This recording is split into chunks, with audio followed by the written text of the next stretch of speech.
નમસ્કાર વિદ્યાર્થી મિત્રો, લાસ્ટ વિડિયો લેક્ચરમાં આપણે સ્વાધ્યાય 1.1 અને 11માં દાખલા સુધી જોયું હતું. તો 12મો દાખલો ટ્રાય કરીએ. તમારી બુકના પેજ નંબર 6 ઉપર 12મો દાખલો આપ્યો છે. સાબિત કરો કે બધા જ ત્રિકોણોનો ગણ એ, એટલે એ બરાબર શું આપ્યું છે? બધા જ ત્રિકોણોનો ગણ. બધા જ ત્રિકોણોનો ગણ. ઓકે, પછી આગળ જઈએ. અને પછી આપણને એવું કીધું છે કે વ્યાખ્યાયિત સંબંધ R બરાબર T1, T2, R બરાબર T1, T2 કે જ્યાં ત્રિકોણ T1 એ ત્રિકોણ T2 ને સમરૂપ છે. ત્રિકોણ T1 એ ત્રિકોણ T2 ને સમરૂપ છે. ઓકે, પછી આગળ આપણને એવું કીધું છે કે સાબિત કરો કે સામ્ય સંબંધ છે. પછી આગળનું વાંચવાનું, સાબિત કરવાનું શું છે આપણે કે આ સામ્ય સંબંધ છે. એટલે સ્વવાચક સંમિત અને પરંપરિત આપણે સાબિત કરી દઈએ એટલે એ સામ્ય સંબંધ થઈ જાય. હવે સ્વવાચક સંબંધ માટે આપણે લખી શકીએ, સ્વવાચક સંબંધ માટે રેડી, પ્રત્યેક Tn બિલોંગ્સ ટુ એમાંથી ઉપાડો તમને જે ઈચ્છા પડે એ ત્રિકોણ, બરાબર. અને એ બધા જ ત્રિકોણોનો ગણ કીધું છે. હવે T1 રહ્યું ને, આમાંથી લેવાનું કે T1 ત્રિકોણ T1 એ ત્રિકોણ T1 ને સમરૂપ છે, હોય જ તે, એકનો એક જ ત્રિકોણ છે. તો લખશું ત્રિકોણ T1 એ ત્રિકોણ T1 ને, એટલે કે પોતાનાને સમરૂપ હોય જ. રેડી. અને એના આધારે લખી શકો T1 T2 belongs to R, અને તેથી T1 yes right, T1 belongs to R, અને તેથી સ્વવાચક સંબંધ છે. ક્લિયર. હવે સંમિત સંબંધ માટે આપણે જોઈએ. સંમિત સંબંધ માટે એના માટે આપણને એવું આપ્યું છે કે પ્રત્યેક, આમાં આપણે શું લખી નાખશું? T1 T2 લખવાની જરૂર નથી. તમારે જરૂર પડે એવા Tn1 Tn2 એવું નથી લખતા, Tn જ લખીએ. T1 T2 તમારે જરૂર પડે એમ લઈ લેજો. બિલોંગ્સ ટુ ક્યાંથી ઉપાડવાના? એમાંથી. પછી પહેલું શું સ્વીકારવાનું કે T1 અને T2 બિલોંગ્સ ટુ R છે જ, એટલે કે T1 અને T2 ત્રિકોણ T1 અને T2 ને સમરૂપ છે. ત્રિકોણ T1 એ ત્રિકોણ T2 ને સમરૂપ છે. રાઈટ. આપણે સ્વીકારી જ લીધું, પહેલું સાચું જ છે. હવે બીજાની શું કરવાની? સાબિતી આપવાની. સાબિતી તો કંઈ આમાં થશે જ નહીં. તેથી ત્રિકોણ T2 એ ત્રિકોણ T1 ને સમરૂપ થાય જ, હોય જ. એક ત્રિકોણ બીજા ત્રિકોણને સમરૂપ હોય તો બીજો ત્રિકોણ પહેલા ત્રિકોણને સમરૂપ હોય. ઓકે. અને તેથી T2, T1 બિલોંગ્સ ટુ, આ શેમાં હોય? સંબંધમાં હોય, એટલે બિલોંગ્સ ટુ R, અને તેથી સંમિત સંબંધ છે. ઓકે. પછી ત્રીજું છે પરંપરિત સંબંધ માટે. તો એમાં આપણને આવું આપ્યું છે કે પહેલું સ્વીકારી લઈએ T1, T2 belongs to R છે જ. પ્રત્યેક Tn બિલોંગ્સ ટુ ઉપાડવાના એમાંથી. એટલે આ બધાનું આવી રીતે અલગ અલગ ન લખવું હોય તો તમે સ્વવાચક સ્ટાર્ટ કરો ને પહેલાં જ લખી નાખવાનું પ્રત્યેક Tn બિલોંગ્સ ટુ એ. તો T1 સમરૂપ છે T2. રેડી. પછી T2, T3 belongs to also R, તો T2 સમરૂપ છે T3. તેથી T1 સમરૂપ T2 તથા T2 સમરૂપ T3 હોવાથી T1 સમરૂપ છે T3 લખી શકાય. અને તેથી T1, T3 also belongs to R. કોઈને ક્વેશ્ચન હોય તો કહેજો પછી. અને તેથી પરંપરિત સંબંધ છે. ઓકે, ચાલો. પરંપરિત સંબંધ છે તેવું થયું. અને તેથી સ્વવાચક, સંમિત તથા પરંપરિત સંબંધ હોવાથી સામ્ય સંબંધ છે.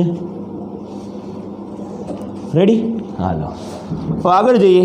હજી આપણને એની અંદર શું કીધું છે આગળ એક, તો એમાં એવું કીધું છે કે T1ની બાજુઓ 3, 4 અને 5.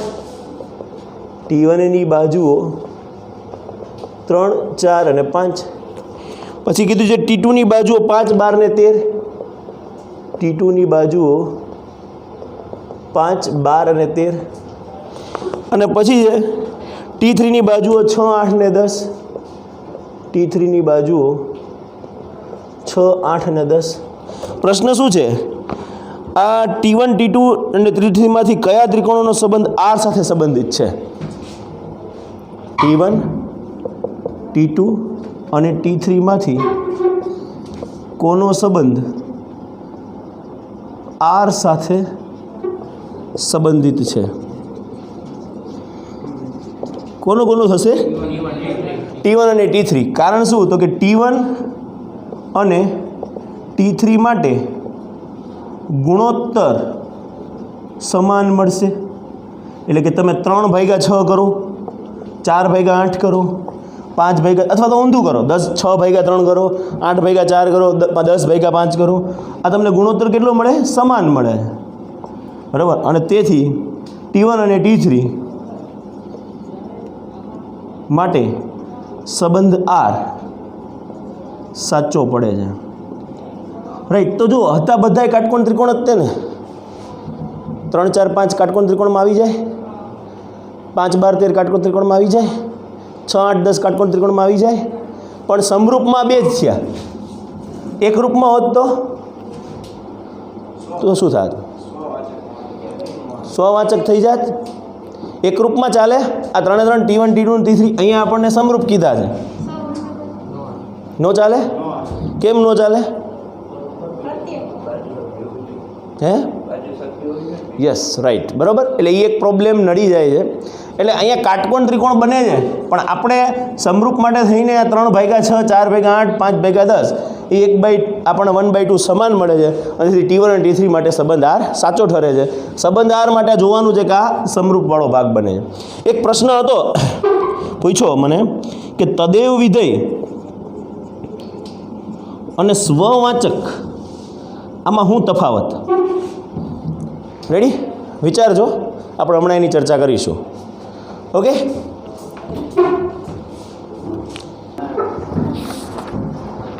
જુઓ, 13મો દાખલો આપણે ગણી ચૂક્યા છીએ. 14મો દાખલો, એક્ઝામ્પલ નંબર 14. એમાં આપણને એવું આપ્યું છે કે XY સમતલની બધી જ રેખાઓનો ગણ L લ્યો.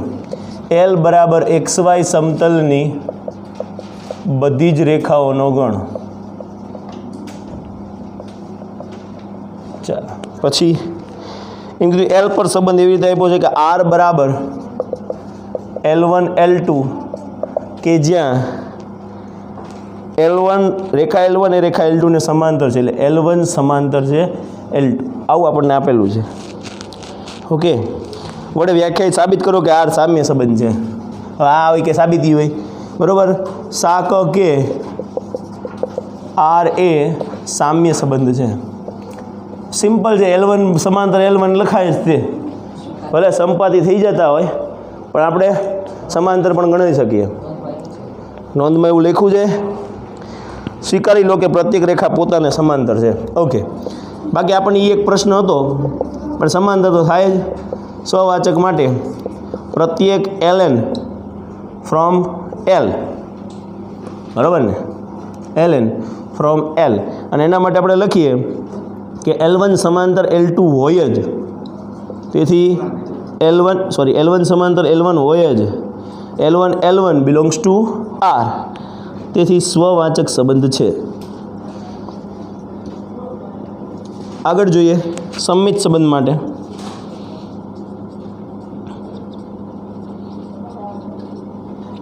તો Ln પ્રત્યેક Ln બિલોંગ્સ ટુ L. અને આપણે પહેલું સ્વીકારી લઈએ કે L1, L2 belongs to R છે જ. એટલે કે L1 સમાંતર L2 છે જ. બરાબર? L1 અને L2 પરસ્પર સમાંતર છે જ. તો આપણે એવું પણ કહી શકીએ કે L2 પણ L1 ને સમાંતર છે જ, બરાબર. બે રેખાઓ પરસ્પર સમાંતર આપેલ છે, તેથી L2 સમાંતર L1 પણ લખી શકાય. તેથી આપણે એવું પણ લખી શકીએ કે L2, L1 belongs to R, તેથી સમમિત સંબંધ છે. ચલો પરંપરિત સંબંધ માટે જોઈએ. પરંપરિત સંબંધ માટે એના માટે આપણે લખીએ પ્રત્યેક ln from L belongs to L. પછી પહેલું સ્વીકારી લઈએ કે L1, L2 belongs to R છે જ, એટલે કે L1 સમાંતર L2 છે જ. પછી L2, L3 belongs to R, L2 સમાંતર L3 છે જ. હવે ત્રણ રેખાઓ પરસ્પર સમાંતર થઈ છે, એનો મતલબ એમ કે L1 અને L3 પણ એકબીજાને સમાંતર થશે, અને તેથી L1 સમાંતર L2 તથા L2 સમાંતર L3 હોવાથી L1 સમાંતર L3 લખી શકાય. તેથી L1, L3 belongs to R, તેથી પરંપરિત સંબંધ છે. છેલ્લી લાઈન સ્વવાચક, સંમિત અને પરંપરિત સંબંધ હોવાથી સામ્ય સંબંધ છે. ઓકે, ચાલો જોઈએ આગળ. પછી કીધું છે જે રેખાઓ 2x y બરાબર 2x + 4 સાથે સંબંધ R ધરાવતી હોય તેવી તમામ રેખાઓનો ગણ. રેખાઓ y બરાબર 2x + 4 સાથે સંબંધ ધરાવતી હોય, સંબંધ R ધરાવતી હોય તેવી બધી સમાંતર રેખાઓનો ઢાળ, બધી સમાંતર રેખાઓનો ઢાળ કેવો મળે આપણને? સમાન મળે ને. આ બધાય માટે આના માટે y બરાબર કદાચ 2x + 1 હશે, આના બરાબર 2x + 3 હશે, આના બરાબર y બરાબર 2x + 7 હશે, ગમે તે હશે. ટૂંકમાં ફેરફાર ક્યાં થવાનો એના? અચળ પદમાં, બરાબર. તેથી શું મળશે? y બરાબર 2x + k અથવા તો c, જે લખો એ c મળશે. રેડી? ઓકે. અને c ની કિંમત ક્યાંથી ઉપાડશું? બોલો. R માંથી આખો R ગણ ચાલશે કે વાંધો? બરાબર ને? c બિલોંગ્સ ટુ R, જ્યાં c બિલોંગ્સ ટુ R, બરાબર ને? કારણ કે કદાચ અહીંયા અપૂર્ણાંકવાળો ભાગ આવી જાય તો અહીંયા 3 થાય તો અહીંયા 6 થઈ જાય, એટલે ટૂંકમાં ઢાળ તો સરખો જ મળી જાય, બરાબર ને? ખબર પડી ને? ઓકે, ચાલો ત્યારે. ચાલો હવે તો નેક્સ્ટ દાખલો જોઈએ. દાખલા નંબર 15 અને 16 MCQ ટાઈપના દાખલા છે, એટલે આપણે MCQની રીતે જ ગણી નાખશું. ગણ 1 2 3 4 પર સંબંધ R, તો તમે ગણ લઈ લો A બરાબર 1 2 3 4, અને એના પર વ્યાખ્યાયિત સંબંધ R બરાબર છે 1 2 2 2. પછી છે 1 1 4 4 1 3, એના પછી છે 3 3 3 2. પ્રશ્ન 4 પ્રકારના છે ઓપ્શન. R એ સ્વવાચક, સંમિત ને પરંપરિત નથી. સ્વવાચક અને પરંપરિત છે પરંતુ સંમિત નથી. સંમિત અને પરંપરિત છે પરંતુ સ્વવાચક નથી. R એ સામ્ય સંબંધ છે. સામ્ય સંબંધ તો ત્રણેય હોય તો થવાનો, બરાબર. તો પહેલાં તો જુઓ 1 1 2 2 3 3 4 4 એટલે સ્વવાચક છે. રેડી? 4 4 સ્વવાચક છે. ચાલો, એટલે સ્વવાચક છે એવો ઓપ્શન તો આવશે જ, સ્વવાચક નથી એવો નહીં આવે. એટલે C અને D તો કેન્સલ થઈ ગયા, બરાબર. હવે A અને B માંથી સિલેક્શન છે. હવે સંમિતની વાત કરીએ તો 1 2 છે તો 2 1 છે? નથી, બરાબર. 1 2 છે પરંતુ 2 1 નથી. અહીંયા હું લખી નાખીએ છે, 2 1 નથી, એટલે શું થઈ ગયું? સંમિત નથી. ઓકે, એટલે પહેલો ખોટો જ પડી જાય. પરંપરિતમાં છતાંય આપણે જોઈ લઈએ, 1 2 લઈએ 2 2 લઈએ તો 1 2 પાછો થઈ જાય છે, 1 3 લઈએ 3 2 લઈએ તો 1 2 પાછો થઈ જાય છે, એટલે પરંપરિત છે, બરાબર. 1 2 અને અહીંયા સોરી 1 3 3 2 તો 1 2, બરાબર, અને પરંપરિત છે. તો આવું કે જ્યાં સ્વવાચક અને પરંપરિત છે પરંતુ સંમિત નથી એવો ઓપ્શન છે ઓપ્શન નંબર બી, સ્વવાચક અને પરંપરિત છે પરંતુ સંમિત નથી. રાઈટ. પછી જોઈએ MCQ નંબર 16. એમાં આપણને એવું કીધું છે કે સંબંધ R એક ગણ n પર વ્યાખ્યાયિત R બરાબર AB, એટલે ગણ આખો R ગણ લઈ લેવાનો છે અને સંબંધ આપણે S વડે દર્શાવી દઈએ. આમાં શેના વડે? R વડે દર્શાવ્યો. હાલો કંઈ વાંધો નહીં. R બરાબર ગણ n છે. ઓકે, ગણ n છે. સંબંધ R એ ગણ n પર R બરાબર AB કે જ્યાં A બરાબર B - 2 અને B > 6. બીની કિંમત 6 કરતાં મોટી લેવાની. હવે 6 કરતાં બીની કિંમત મોટી લઈએ તો 6 - 2 સોરી 6 કરતાં મોટી 7 - 2 એટલે એની કિંમત 5 આવે, બીની કિંમત 7 લ્યો તો રેડી. એનમાંથી લેવાનું એટલે આના 6 કરતાં મોટું. પછી આપણે 7ની વાત પતી કે 8 લઈએ બીની કિંમત. 8 - 2 એટલે એની કિંમત 6. 9 લઈએ તો એની કિંમત 7. આવા આપણને ઘણા બધા જવાબ મળતા જાય. આમાં ઓપ્શન જોઈ લઈએ. ઓપ્શન કયો આવે છે? Option number C, 6 8 belongs to R. Ready. Option ઉપરથી ડાયરેક્ટ સિલેક્ટ કરવાનું કીધું હોત તો એ ખબર પડે કે પહેલો ઓપ્શન તો આવશે જ નહીં, કારણ કે 4 કીધું છે એટલે 6 કરતાં મોટું છે જ નહીં. બીજા ઓપ્શનમાં 8 મૂકો તો 8 - 2 એટલે 6 થાય, 3 8 એ નહીં આવે. ઓપ્શન નંબર સી આપણને સાચો મળી જશે. ઓકે, ફટાફટ લખી લ્યો. ચાલો જુઓ, હવે આપણે સ્વાધ્યાય 1.1 પૂરું કર્યું. આપણે થોડીક થિયરી જોઈએ. એક વિધેય, ઓકે, અંગ્રેજીમાં કહીએ છીએ આપણે 1 1 ફંક્શન. નામ એવા જ એના ગુણ છે. તમને x ને y વચ્ચેનો સંબંધ કોઈ પ્રકારનો આપ્યો હોય અને ફંક્શન એનો આપ્યું હોય, પછી ફંક્શન માટે થઈ અને આપણે જોવાનું એક વિધેય બને છે નથી બનતું. બીજું આવે વ્યાપ્ત વિધેય.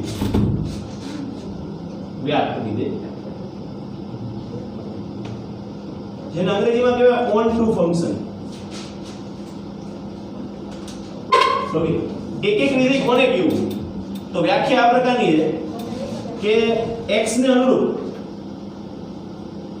y માં અનન્ય કિંમત મળે તેને એક વિધેય કહેવાય. સાદી ભાષામાં આપણે સાદી ભાષા લખીએ, આપણે બુકની ભાષા નથી લખતા. બુકની ભાષામાં સરસ મજાના શબ્દોમાં લખેલું છે, બરાબર. x ને અનુરૂપ y માં અનન્ય કિંમત મળી છે. એટલે માની લો કે અહીંયા તમે x લઈ લો, અહીંયા તમે y લઈ લો, અહીંયા તમે 1 2 3 લીધા, અહીંયા તમે a b c લીધા, d લીધા. ચાલો તમે જોશો તો અહીંયા 1 અને a, માની લો કે 2 અને d અને 3 અને b આવી રીતે એક સંબંધ છે. 1a 2b અને 3b. તો આમાં જો એક માટે એક જ વેલ્યુ છે, એક જ વિધેય છે, એક જ જવાબ છે, બરાબર. ખબર પડી? જો ઇન કેસ આ 2d આપ્યું એની જગ્યાએ ભૂલથી આ લોકોએ 2b કરી નાખ્યું હોત ને તો 2 માટે b જવાબ મળે ને 3 માટે b જવાબ મળે. તો એક વિધેય કહેવા નહીં. એક વિધેય માટે જરૂરી શું છે? તો કે પ્રદેશના ઘટકના અનુરૂપ વિસ્તારમાં એક અને માત્ર એક જ કિંમત અથવા તો અનન્ય કિંમત મળવી જોઈએ. બોલો કે પ્રોબ્લેમ? તો એ તો ખાલી વિધેયની વ્યાખ્યા નથી. વિધેયની વ્યાખ્યા એમ કેવું છે ને, પણ આને જે તમે સંબંધમાં લખો ત્યાંની વાત થઈ ને, આ સંબંધમાં લખાય અત્યારે. આનો એક ઘટક ઉપાડો, આનો એક ઘટક ઉપાડો અને સંબંધ બને, બરાબર. એક માટે એક જ વેલ્યુ હોવી જોઈએ, બીજી કોઈ વેલ્યુ હોવી જોઈએ નહીં. આવું બને 1 માટે a વેલ્યુ હોય, બરાબર. પછી 2 માટે a વેલ્યુ થાય તો પોહાય નહીં, બરાબર. તો આવા વિધેયને તમે શું કેવું વિધેય કહેશો? એક વિધેય કહેશો. હવે જો એક વિધેય ન હોય તો એને અનેક વિધેય કહેવાય. એક વિધેય ન હોય તો અનેક વિધેય કહેવાય. ઓકે, આની બીજી રીત પણ સાબિત કરવાની છે. એ રીત તમને સમજાય તો ઠીક છે, સમજાય જાય. આમ હોશિયાર છોકરાઓ છો. જો x1 = x2 હોય તો f of x1 બરાબર f of x2 થવા જોઈએ. જો x1 does not equal to x2 હોય તો f of x1 does not equal to f of x2 થવા જોઈએ. તો એક એક વિધેય કહેવાય નહીંતર કહેવાય નહીં. સાહેબ આ પલ્લે પડી ગયું, આ સમજાતું નથી. ઓકે, એનો મતલબ એમ છે x1 ને x2 સમાન હોય તો વેલ્યુ પણ એની સમાન જ આવી જોઈએ, અલગ અલગ ન આવી જોઈએ. બરાબર? અથવા તો આ સમાન હોય, જેમ કે f of x1 ને f of x2 સમાન હોય તો એનો મતલબ એમ કે x1 બરાબર x2 આવવું જ જોઈએ. આ વાઇસ વર્સા છે. વાઇસ વર્સા એટલે સમજો ને, બે બાજુ સાચું પડવું જોઈએ. એટલે x1 બરાબર x2 હોય તો f of x1 બરાબર f of x2 થવું જોઈએ. અને f of x1 બરાબર f of x2 હોય તો x1 બરાબર x2 થવું જોઈએ. આ કેવી રીતે સાહેબ એનો સમજાવું તો fx બરાબર માની લો કે આપણે x2 લઈએ. ઓકે, અને વિધેય જે રહ્યું એ n થી n પરનું લઈએ, ધારી લો n થી n પર, તો એક એક વિધેય છે કે નથી? છે. તો એક એક વિધેય છે. શું કામ છે? કારણ કે તમે 1 લ્યો તો 1 નો વર્ગ 1 થાય છે. 2 લ્યો કારણ કે લેવાના n માંથી છે. સમજો, સમજ્યા વાત ને? લેવાના n માંથી 2 નો વર્ગ કેટલા થઈ જશે? 4. પણ જો અહીંયા હું z થી z પ્રકારનું કંઈક લઈ લઉં, z થી z પ્રકાર, સમજો છો વાત ને? તો તમે x ની કિંમત 1 લેશો તોય તમને 1 જવાબ મળશે, અને -1 લેશો ને તોય તમને 1 જવાબ. આ જો બે કિંમત અલગ અલગ છે એટલે x1 does not equal to x2 છે તો f of x1 does not equal to f of x2 થવું જોઈએ. એની જગ્યાએ થાય છે શું? f of x1 is equal to f of x2 એવું બને છે. આવું બકે નહીં, આવું ચાલે નહીં. નહીં તો એનો મતલબ એવો થયો કે જો તમે આને વ્યવસ્થિત રીતે આમ દર્શાવવા માંગો ને તો 1 અને -1 માટે અહીંયા જવાબ સરખો મળે છે. કેટલો મળે છે? 1. આ f of x એટલે કે y છે, y બરાબર f of x લખીએ છીએ. અને અહીંયા તમારો કિંમત x છે, x ની કિંમત 1 મૂકો તો f of x ની કિંમત 1 મળી, x ની કિંમત -1 મૂકો તો f of x ની કિંમત 1 મળી. પડી પાછી પડી ખબર? તો આ ચાલે નહીં. આને તમે એક એક વિધેય કહી શકો. એક એક વિધેયનો મતલબ એવો થાય કે x ને અનુરૂપ તમને પ્રતિબિંબ, આને શબ્દ પ્રતિબિંબ આવે છે. x ને અનુરૂપ પ્રતિબિંબ એક અને માત્ર એક અથવા તો અનન્ય મળવું જોઈએ. બરાબર? જો અનન્ય ન મળે તો આપણે એને એક એક વિધેય કહી શકતા નથી. આટલી સાદી ભાષામાં કહેવા માંગે. હવે આપણે વ્યાપ વિધેયમાં થોડું ઘૂસીએ એટલે તમને છે ને, જો આમાં કેવું છે, આ લોકો સાબિતીમાં બહુ માસ્ટર છે. એને જોઈને ખબર પડી જતી હોય છે કે આ એક એક વિધેય છે કે નથી. અને જો એક એક વિધેય હોય ને તો જ આ રીતે સાબિતી આપતા હોય. વ્યાપ્તમાં થોડું ઉલટું કરે છે, આપણે હમણાં જોઈએ. દાખલાઓ છે વધારે ક્લિયર થશે. અત્યારે મગજમાં એવું રાખો કે એક માટે એક જ વેલ્યુ સામેની બાજુએ મળવી જોઈએ, બીજી મળવી જોઈએ નહીં. બરાબર? ચાલો, વ્યાપ્ત વિધેય. વ્યાપ્ત વિધેય માટે કેવું હોય કે જો અહીંયા હું એવું લખું x અને અહીંયા લખું y. અહીંયા 1 2 3, અહીંયા a b c d. બરાબર? ચાલો, ધ્યાન રાખો. તો 1a માન લો કે 2b અને 3c છે, તો આ એક એક છે. એક એક બોલો, એક એક છે. કારણ કે x ને અનુરૂપ y માં એક અને માત્ર એક જ પ્રતિબિંબ રચાય છે. આ વ્યાપ્ત છે? વ્યાપ્ત નથી. કારણ કે વ્યાપ્ત માટે શું થવું જોઈએ? તો સહપ્રદેશ ઇઝ ઇક્વલ ટુ વિસ્તાર થવો જોઈએ. શું થવું જોઈએ? સહપ્રદેશ અને વિસ્તાર કેવો હોવો જોઈએ? તમને પ્રદેશ, સહપ્રદેશ અને વિસ્તાર વિશેનું બેઝિક નોલેજ હોવું જોઈએ. સહપ્રદેશ ઇઝ ઇક્વલ ટુ વિસ્તાર હોય તો જ તમે આને વ્યાપ્ત કહી શકો, નતર ન કહી શકો. રેડી? ચાલો, તો આ એક એક છે પરંતુ વ્યાપ્ત નથી. કેમ વ્યાપ્ત નથી સાહેબ? હજી થોડુંક નો સમજાણું. એનું કારણ આટલું જ છે કે જો એ d નો લખે ને તો વ્યાપ્ત છે. કારણ કે દરેક ઘટકની એક એક કિંમત મળી ગઈ એટલે આનો સહપ્રદેશ કાઢો તો abc થાય, વિસ્તાર કાઢો તો abc થાય. સમજ્યા વાત ને? જો એ d મૂકી દઉં તો આ વ્યાપ્ત નથી. હવે આવું કંઈક આપી દીધું, ધ્યાન આપજો. x તમારા પ્રશ્નના જવાબ મળી જાય, થોડી શાંતિ રાખજો, જે સમજાવી દેવાની. x અને y છે. બરાબર? માની લો કે x અને y માં 1 2 3 છે, અહીંયા a અને b છે. ઓકે, 1 ને a સાથે સંબંધ છે, 2 ને b સાથે સંબંધ છે, 3 ને b સાથે સંબંધ છે. તો આ એક એક નથી. એ તો ખબર જોઈને ખબર પડી જાય કે એક નથી. કારણ શું? કારણ કે દરેક x ને અનુરૂપ પ્રતિબિંબ y માં અનન્ય મળતું નથી. એટલે લખવાનું શું? તો કે f(2) બરાબર f(3) બરાબર b. એટલે બંને માટે 2 અને 3 બંને માટે કેટલો જવાબ મળ્યો? b. અને એટલે એક નથી. વ્યાપ્ત છે તો એને ઈ ન જોવાનું કે આ દરેકને એક એક પ્રતિબિંબ મળ્યું છે. એને ઈ જોવાનું કે બધાનો વારો આવી ગયો કે નહીં y માં. આટલું જોવાનું. બધાયનો વારો આવી ગયો કે નહીં. જો બધાયનો વારો આવી ગયો a અને b તો વ્યાપ છે. પડી ખબર? તો વ્યાપ છે. તો અહીંયા આવશે વ્યાપ છે. એક એક નથી, વ્યાપ છે. આનાનું ગણતરીમાં કેવી રીતે લે? તો તમને માની લો કે f(x) બરાબર વિધેય તમને આપી દઉં એક જ મિનિટ n થી n પર જ આપી દઉં. ચાલ એટલે f(x) બરાબર માની લો કે y² લખું. f(x) બરાબર y² સોરી f(x) બરાબર x² લખું. f(x) બરાબર x². n થી n પરનું વિધેય છે. જો બહુ જ કન્ફ્યુઝન સ્ટાર્ટ થશે પણ 3-4 એક્ઝામ્પલ આવી તો સમજાઈ જશે પછી નહીં વાંધો આવે. તો આ એક એક છે કે નથી? છે. કારણ કે 1 ની કિંમત 1 નો વર્ગ એટલે 1 થાય છે. 2 ની કિંમત 2 નો વર્ગ એટલે 2 એટલે 4 થાય છે. આવી રીતે ગણો તો એક એક તમને સમજાય. આવી રીતે ન ગણો x1 બરાબર x2 લ્યો લેતા. તો હકીકતમાં શું છે? f(x1) બરાબર f(x2) થવું જોઈએ. f(x1) મૂકો એટલે x1² બરાબર x2² એટલે કે x1 બરાબર x2 થાય. સાહેબ આ પ્લસ ઓર માઈનસ કેમ નો આવ્યા? કારણ કે n થી n પરનું વિધેય ઈ જોવાનું. નકર પ્લસ ઓર માઈનસ z થી z હોય તો પ્લસ ઓર માઈનસ આવે. બરાબર? તો x1 બરાબર x2 આટલું થયું એટલે એક એક છે. આ રીતની ગણતરી તમે એક એક મેળવી શકો અને આ રીતની ગણતરી તમે એક એક મેળવી શકો. રેડી? ગમે તે રીતે તમે ગણતરી કરીને એક એક મેળવી શકો.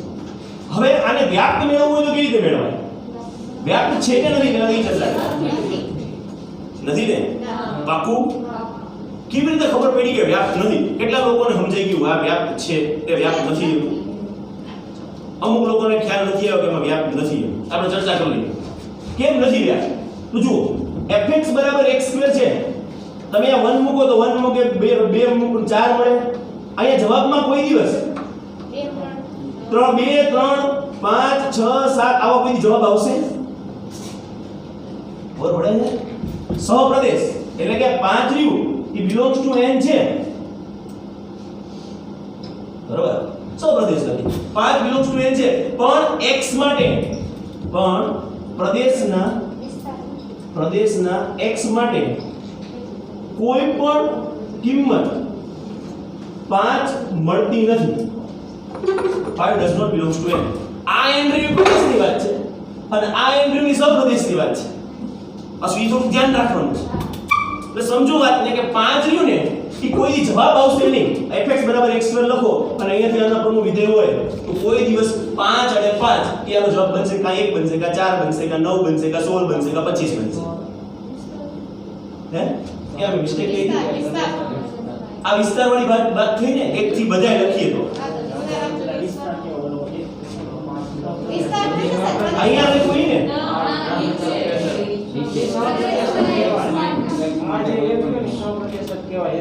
આની તો વાત કરું આ સહપ્રદેશ જ છે.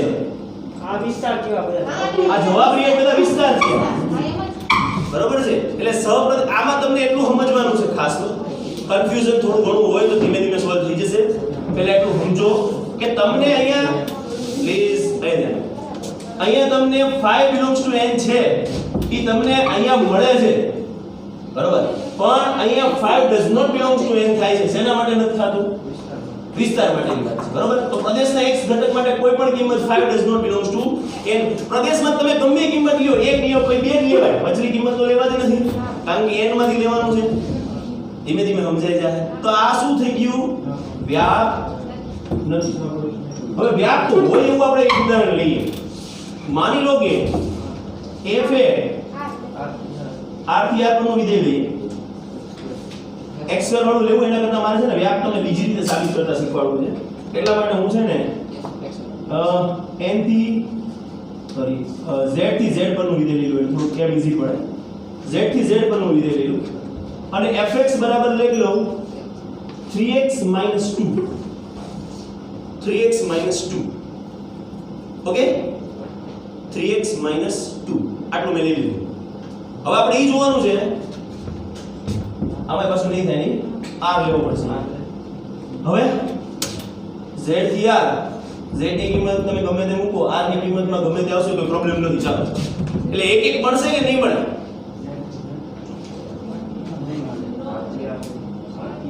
r થી r લો r થી r એમ r થી r 3x - 2 એક એક મળશે નહીં મળે મળશે કારણ કે સોમાજિક સમિતિને પારંપરિકમાં હું એક જ પ્રકારની મેથડ આઈડિયા હોતી એટલે કોઈ પ્રોબ્લેમ નતો નહીં પ્રોબ્લેમ એ એક એકને વ્યાપથી સ્ટાર્ટ થાય એક એક મળશે મળશે 100% મળશે અને એ કેવી રીતે જોવાનું તમે કિંમત મૂકતા જશો ને અલગ અલગ જ દર વખતે મળે કારણ કે વર્ગ તો છે નહીં વર્ગ તો છે જ નહીં આને સાબિત કરવાની બે રીત પહેલી રીત તો કરાય જ નહીં આ પહેલી રીત કરીને એમાં તમે સાચું સાબિત કરવા માટે બધું સાચું સાબિત કરવું પડે પ્રોબ્લેમ આ છે એટલે r ની તમે બધી કિંમત લેવી એવું નહીં કરવાનું આપણે શું લેવાનું f(x1) = f(x2) લઈ લેવાનું અને અહીંયા લેવાનું 3x1 - 2 = 3x2 - 2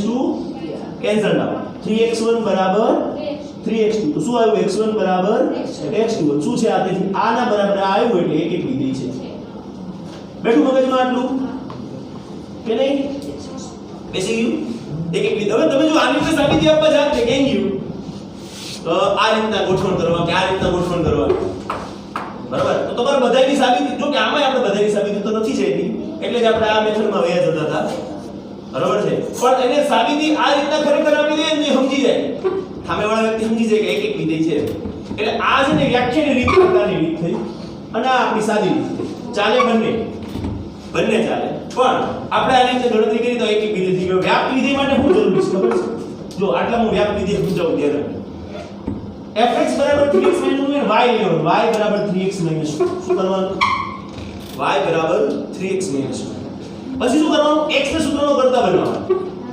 શું કરવાનું જો સમજજો વ્યાપ્ત વિધેય છે કે નહીં એ વ્યાપ્ત હોય તો જ આ રીત વાપરવાની નો હોય તો આ રીત જ નહીં વાપરવાની સાહેબ એ કેવી રીતે ખબર પડે તો મનથી જ ખબર પડી જાય વ્યાપ્ત છે થોડોક સ્ટેજ આવશે પછી ખ્યાલ આવી જશે વ્યાપ્ત છે તો અહીંયા તમે આમ લખી શકો y + 2 = 3x એટલે આવું લખી શકો x = y + 2/3 આપણું મેઈન કામ ઈ હશે આપણે કોના સૂત્રનો કરતા બનાવવાનો x જો તમને અહીંયા y બરાબર આ આપેલું હોય અથવા તો fx બરાબર આ આપેલું હોય fx = 3x - 2 fx ની જગ્યાએ y મૂકી દેવાનું અને તમને x સૂત્રનો કરતા બનાવો હવે શું કરવાનું આ x સૂત્રનો કરતા રહ્યો ને fx માં મૂકવાનું fx કેટલું છે 3x - 2 છે 3x - 2 3 ના 3 x ની જગ્યાએ મૂકી દેવાનું y + 2/3 - 2 3 3 કેન્સલ y + 2 - 2 2 2 કેન્સલ કેટલો જવાબ આવ્યો y તો વળી પાછો fx બરાબર કેટલો જવાબ આવ્યો y તો પહેલા તમારે x ના સૂત્રનો કરતા બનાવી અને વળી પાછો fx બરાબર y લાવી દેવાનું